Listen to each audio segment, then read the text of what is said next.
পারবো তো তবে যাই এটা কি হালাতে নামাজ অবস্থা এর উপর আমরা কোনো ওয়াদা নেই ওয়াদা কাজ করে হাকিকাতে নামাজ ও বনে যা জঙ্গলে যা শহরে যা গ্রামে থাকুক বাবা মুসিবত আসুক যতক্ষণ হুঁশ থাকবে ও নামাজ ছাড়বে না হাকিকাতে নামাজ আল্লাযীনা হুম আলা সালাতিহিম দাঈমুন এর উপর আমার লৌকিকা আমি এগিয়ে জানতাম না এর জন্য ওয়াদা যখন মানুষকে কবরে শুয়ে রেখে চলে আসা হয় আরে বাগান আজের থেকে হাদিসটা বর্ণিত আছে মিশকাত শরীফের হাদিস আল্লাহ রাসূল বলেছে আর বাগান আজের বলেছে যে আল্লাহ রাসূল বলেছে যখন শুয়ে দিয়ে চলে আসে মানুষ তার আত্মীয় স্বজন থেকে চলে আসে দুই দিক থেকে দুজন ফেরেশতা আসে ইয়াদিহি মালাকান দুজন ফেরেশতা আসে ফাইদ লিসানি তাকে তুলে বসে সে উঠে দেখে আমার সেই খাট বই নরম বিছানা বই চারিদিকে মানুষ ছিল দর্শক ছিল প্রতিবেশী তারা বই ঘুরে ঘুরে দেখে ঘুরে ঘুরে দেখতে থাকে দুজন ব্যক্তি দিতে এসে গেছে আসার পরে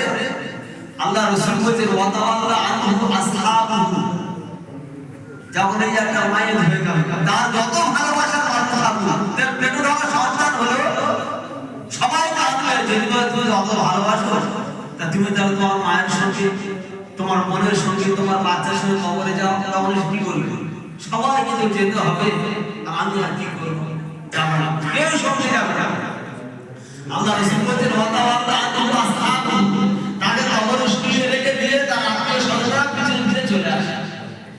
আল্লাহ রাসূল বলেছেন তার চলে আসা রেখে দিয়ে চলে আসা প্রতিবেশীদের জুতোর আওয়াজটা ওই মায়ের কবরে শুয়ে শুয়ে শুনতে পায়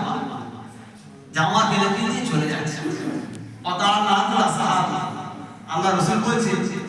যে তার মানুষ যা রেখে দিয়ে চলে আসে তার প্রতিবেশীদের জুতোর আওয়াজটা সে কবরে শুয়ে শুয়ে শুনতে পায় জামা ফেলে দিয়ে চলে যাচ্ছে কত অসহায় কত অসহায় আল্লাহ রাসূল বলেছেন মহাসমুদ্রে একটা জাহাজ থেকে একটা প্যাসেঞ্জার যদি পড়ে যায় মহাসমুদ্রে আর তাকে যদি বলা হয় তুমি তো পড়ে গিয়েছো তোমাকে 2 কোটি টাকা দেওয়া হচ্ছে তুমি না সন্তুষ্ট হবে কি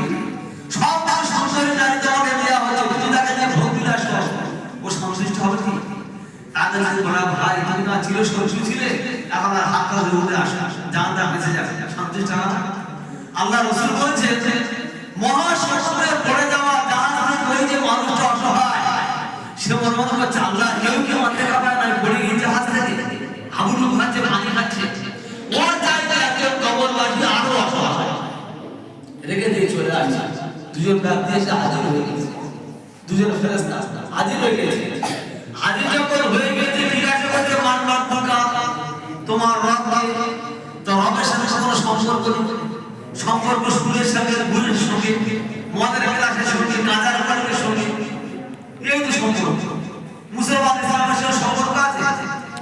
সে তো আল্লাহ কথা বলতেই পারবে না প্রথম প্রশ্ন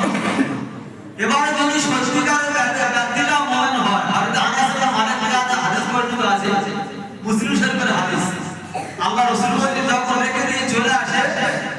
তখন ফেরেশতা জিজ্ঞাসা করে ইদা মাতা ইনসান রুদিয়া ফি কবরি তাকে যখন কবর রেখে দিয়ে চলে আসে দুজন ফেরেশতা আসে তার যখন জিজ্ঞাসা করে তোমার রব কে ওখানে দিয়েছে ফাউলাল মুমিন প্রাকারে লিখে দিয়েছে আগার পুখতা মুমিন যদি সত্যিকারের ঈমান হাকিকাত ঈমানদার হয় তখন সে বলতে থাকে রব্বুল আল্লাহ রবের পরিচয় দিতে পারে আরেকটা ব্যাপার এসেছে নামাজ দিয়ে ওই ব্যক্তি আল্লাহর পরিচয় দেয় কিরকম হবে যখন তার কবরে শুয়ে থেকে চলে আসে ফেরেশতা জিজ্ঞাসা করে মান রব্বুকা তোমার রব কে তখন ওই ব্যক্তি বলে দাউনি উসাল্লি আবুল প্রশ্ন